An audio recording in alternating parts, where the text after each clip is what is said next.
नमस्कार, मैं शुभम मिश्रा और आप हमारे साथ देख रहे हैं लाइव इंडिया न्यूज। फिलहाल इस वक्त मैं मौजूद हूं भेजको मान के कार्यालय में और हमारे साथ बातचीत करने के लिए मौजूद हैं भेजको मान के राष्ट्रीय अध्यक्ष श्री मनोज कुमार मेहता जी। सबसे पहले मैं आपको भेजको मान के बारे में बता दूं। भेजको मान की शुरुआत मनोज कुमार मेहता जी के द्वारा की और इनका सपना है कि बिहार के हर घर में लोगों को सब्जी के लिए बाजार नहीं जाना पड़े, घर घर तक सब्जी पहुंचेगी। तो इसी के बारे में विशेष बातचीत होगी। सर, सबसे पहले आपका स्वागत है। धन्यवाद। सर, क्या आपका उद्देश्य क्या था इसको शुरुआत करने से पहले? माननीय मुख्यमंत्री जी के महत्वाकांक्षी योजना है बिहार राज्य सब्जी प्रसंस्करण एवं विपणन योजना के अंतर्गत पायलट प्रोजेक्ट के तौर पर 5 जिला को लिया गया था। आज विस्तार करके 20 जिला में यह योजना संचालित है। इसका मुख्य उद्देश्य है कि किसानों द्वारा जो उत्पादित सब्जी है उसका उचित मूल्य मिल सके और उपभोक्ता को भी सस्ते और गुणवत्तापूर्ण सब्जी मिले। इसी को और इसमें बिचौलियों को किसानों से और उपभोक्ता को हटाया जा सके। भेजको मान किस तरह से काम करती, कैसे लोग सब्जी खरीद सकते हैं या फिर किसान आपसे सब्जी बेच सकते हैं? इस योजना के प्रारंभ में 3 स्तर पर समिति का गठन किया गया है। प्रथम स्तर है प्रखंड स्तर पर समिति का गठन किया गया है, जिसके सभी सदस्य किसान हैं जो सब्जी उत्पादन करते हैं। उससे ऊपर यूनियन का गठन किया गया है। कई जिला मिलाकर एक यूनियन का गठन किया गया है। राज्य स्तर पर फेडरेशन का गठन किया गया है। 3 स्तर पर अपना अपना कार्य निर्धारित है। प्रथम स्तर पर ग्रामीण मंडी, प्रथम स्तर पर जो प्रखंड स्तर पर समिति है जो उसके सदस्य हैं, वहाँ से इस कार्यक्रम की शुरुआत होती है कि पहले प्रत्येक प्रखंड में ग्रामीण मंडी का निर्माण किया जाएगा।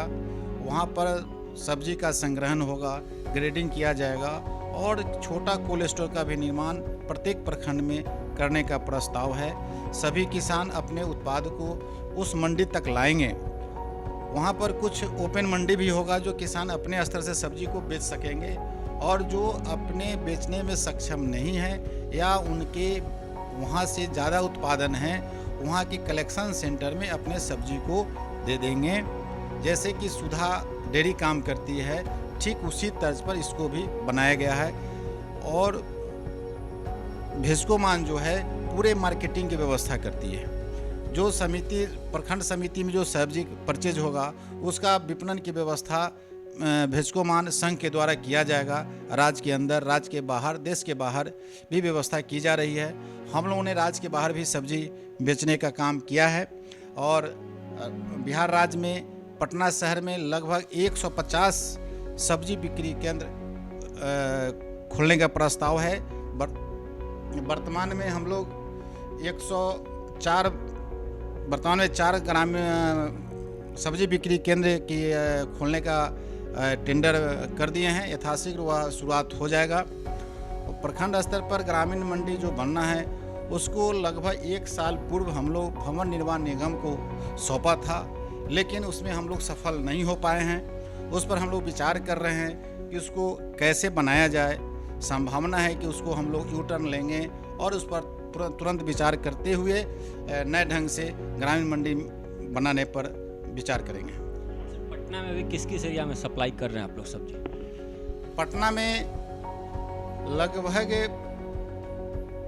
27-28 पिन कोड में हम लोग 28 पिन कोड में अभी हम लोग सप्लाई कर रहे हैं। विस्तारित हम लोग करने भी जा रहे हैं। धीरे धीरे हम लोग विस्तार कर रहे हैं। जैसे हम अपने संसाधन को बढ़ा रहे हैं उसी रूप में हम लोग उसको एरिया को भी बढ़ा रहे हैं। इसी क्रम में हम लोग कल 24 अगस्त को माननीय सहकारिता मंत्री महोदय द्वारा ई रिक्शा के माध्यम से तरकारी एक्सप्रेस की शुभारंभ कर रहे हैं।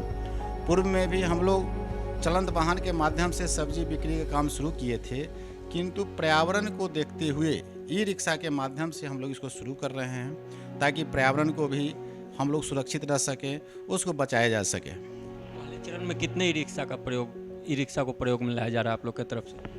कल 10 ई रिक्शा का शुभारंभ कर रहे हैं। हम लोगों का लगभग 50 ई रिक्शा दिसंबर तक चलाने का प्रस्ताव है और तब तक हमको आशा है कि अगर संबंधित विभाग द्वारा आउटलेट के लिए ज़मीन उपलब्ध करा दी जाती है तो हम आउटलेट के माध्यम से भी पटना वासियों को सब्जी उपलब्ध कराएंगे।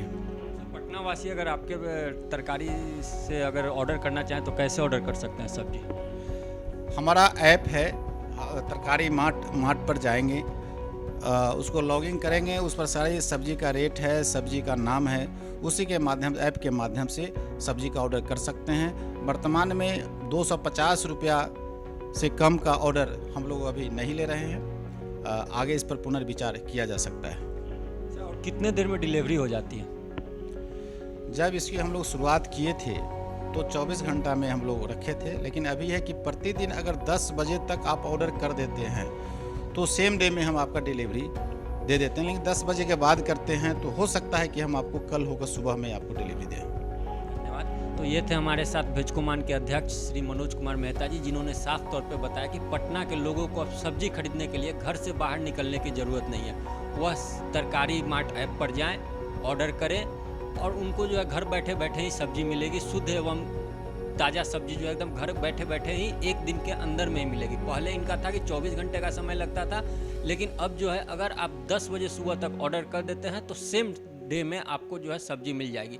ऐसे ही तमाम खबरों के लिए हमारे साथ बने रहें और देखते रहें लाइव इंडिया न्यूज। अगर आप ये वीडियो हमारा फेसबुक पर देख रहे हैं तो हमारे फेसबुक वीडियो को शेयर और लाइक ज़रूर करें, अगर यूट्यूब पर देख रहे हैं तो हमारे चैनल को सब्सक्राइब जरूर करें। धन्यवाद।